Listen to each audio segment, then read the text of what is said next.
It saddens me to ask this question after just over a year, but is the PSVR2 already over? I'm Jay, and I'm one of the millions of people who purchased a PSVR2 in the last year, and I'm probably one of many people now wondering if it was money well spent or money wasted.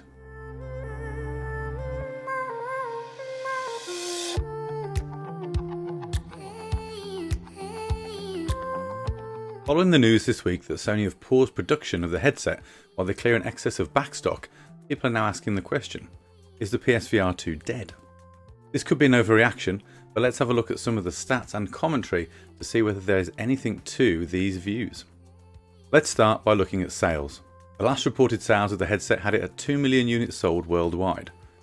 Compare that to the original PSVR, which sold 6 million units in its lifetime, and then its most obvious current competitor, the Quest 3 from Meta, which has sold between 900,000 and 1.5 million units based on industry estimates since launch in Q4 2023, a full 6 months after the PSVR2. Sales of the Quest 3 are hard to place as Meta don't typically release sales figures, but either way, they've covered significant ground in a short period and continue to be seen as one of the best current options for people wanting to explore VR. So with those sales in mind, let's consider the cost of entry for the PSVR2. First of all, at around £530 brand new, the PSVR2 costs a cool £140 more than the core PS5 console that you need to power the device, which costs around £390 at the time of recording. So to get started with the PSVR2, you need to spend over £900, and that's before you buy any software, as this generation of PSVR doesn't come with any packing games like the previous generation. Consider the alternative, the Quest 3, which currently retails at £480, £50 less than the PSVR2. You get an all-in-one device that doesn't require any additional hardware and can do more than play the limited library of games available on the PSVR2. You can also connect it to a suitable PC to leverage more powerful experiences. Now, I appreciate this comes with a significant additional cost if we're talking PC VR, but it's not required and simply provides additional experiences.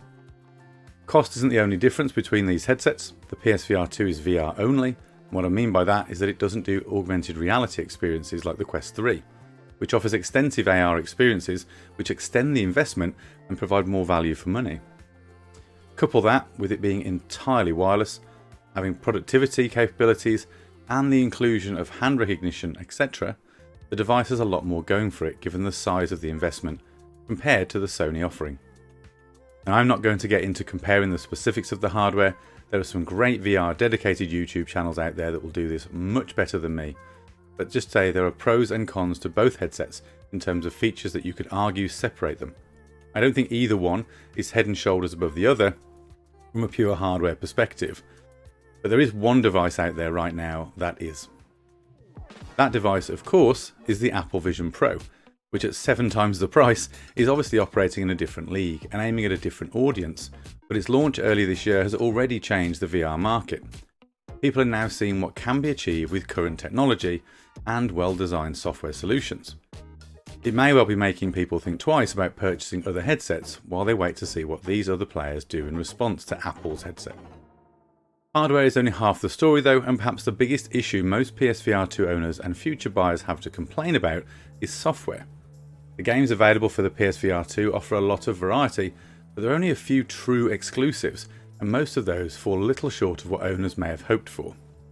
Case in point, Horizon Call of the Mountain, a fantastic tech demo and certainly something I show friends when they try the headset.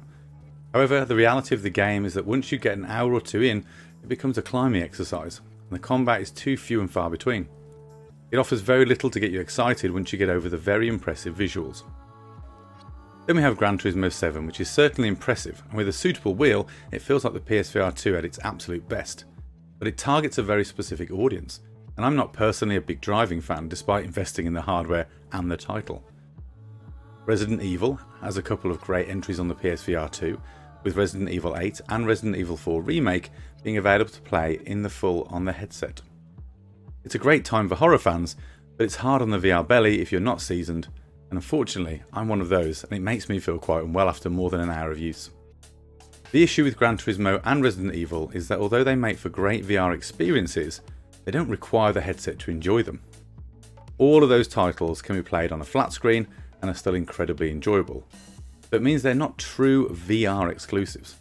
You can experience them very enjoyably for half the price. Beyond these titles, there are circa 260 titles available for the system, which is not bad at all. However, that said, it has very few true exclusives and also boasts updates to titles from the original PSVR, many of which carry costs to update with no true backwards compatibility for owners of the original PS4 hardware. So many of those titles can be experienced elsewhere, such as on the Quest line of devices and PCVR, which begs the question, why would you spend all that extra money to go PSVR2 if you can achieve it and get so much more on the Quest 3? At the moment, there's no clear roadmap of exclusives or reasons to believe that Sony are investing in the headset, and it looks and feels like Sony have already abandoned the device. Which is both sad and frustrating. As an owner of the hardware, I can honestly say that despite spending several £100s on the device itself and the software to utilise it, I haven't found many reasons to put the headset on since buying it. I've had it since launch, and I've probably put it to use in a proper session just a handful of times, less than 5 comfortably. And it's not that it's hard to set up like the previous PSVR, which I got more use out of. In fact, at one cable, it's very easy to set up. I just don't feel compelled to put it on. I have no games that make me want to play it, and even people I've shown it to who like it rarely mention the experience again afterwards. The difference is that when the PSVR came out, it was new and the technology had not been experienced by many. The wave of VR as we know it was in its infancy. Fast forward to 2024 and people are more alive to the VR and AR market and have tried alternative devices. People are now waiting for the next step in this market, with things like the Vision Pro bringing new experiences that may not be perfect, but they're showing glimpses of the future. So where does the PSVR2 go next? It seems likely that Sony will open the device up to PCVR very soon. We don't know exactly what that means yet. Will it be enabled on the Steam VR marketplace? Who knows? But it may enable owners to get more experiences and use from their investment. It will likely mean a beefy PC though, which will either be a new investment for PS5 owners, or it may mean that for those who already own a capable PC, they may already own a VR headset to use it on. Will the rumoured PS5 Pro breathe more life into the headset? Rumoured to be 3 times as powerful as the original console, it could open up new experiences for the headset. Although that would be an issue for me if those were exclusive to the Pro series, which means this move is unlikely. For me, I have access to a Quest Pro, which I also confess does not get as much use as I would like. I have to say that my PSVR 2 currently feels like a waste of money, which really saddens me. I'm a tech enthusiast and a gamer, so this should be the sweet spot for me, but the software's fallen short and the experiences are lacking. If someone asked me today, should I buy a PSVR 2, I would really struggle to recommend it. The hardware is great and it's full of promise.